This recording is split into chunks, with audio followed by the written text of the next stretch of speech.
പാകിസ്ഥാന്റെ ആയുധശേഷിയെക്കുറിച്ച് സംശയങ്ങൾ ലോകത്തിനു മുൻപിൽ ഉയർത്തുന്നതായിരുന്നു ഇന്ത്യൻ ഓപ്പറേഷൻ സിന്ദൂർ.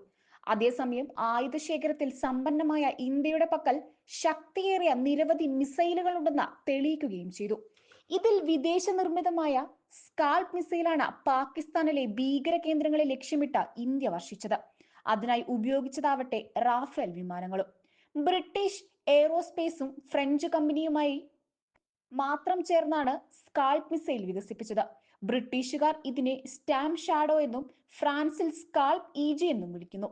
ഏകദേശം 1300 കിലോഗ്രാം ഭാരം, 48 സെന്റിമീറ്റർ വ്യാസമുള്ള ബോഡി, 304 സെന്റിമീറ്റർ വലിപ്പമുള്ള ചിറകുകൾ, 250 കിലോമീറ്റർ ദൂരത്തുള്ള ലക്ഷ്യം ഭേദിക്കാൻ സ്കാൾപിന് ഇതൊക്കെ തന്നെ ധാരാളം.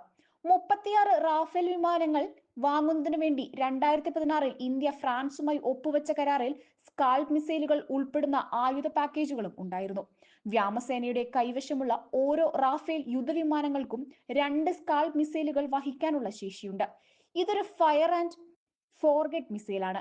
അതായത് ഒരു ലക്ഷ്യസ്ഥാനത്തേക്ക് മിസൈൽ വിക്ഷേപിച്ചു കഴിഞ്ഞാൽ പിന്നീട് അതിനെ നിയന്ത്രിക്കാനോ അതിനെ സ്വയം നശിപ്പിക്കാനോ ലക്ഷ്യസ്ഥാനങ്ങൾ മാറ്റാനോ സാധിക്കില്ല. GPS-ഉം ഭൂപ്രദേശത്തിന്റെ മാപ്പും അടിസ്ഥാനമാക്കിയാണ് സ്കാൾപ് ലക്ഷ്യസ്ഥാനത്തേക്ക് കുതിക്കുക. ലക്ഷ്യസ്ഥാനത്തടുക്കുമ്പോൾ മിസൈലിലെ ഇൻഫ്രാറെഡ് ക്യാമറ പ്രവർത്തിക്കുകയും ലക്ഷ്യസ്ഥാനം കൃത്യമായി തിരിച്ചറിയുകയും അത് തകർക്കുകയും ചെയ്യും. 2003 ഇറാഖ് യുദ്ധത്തിലും 2011 ലിബിയൻ ആഭ്യന്തര യുദ്ധത്തിലെ സൈനിക ഇടപെടലും ഉപയോഗിച്ചിട്ടുണ്ട്.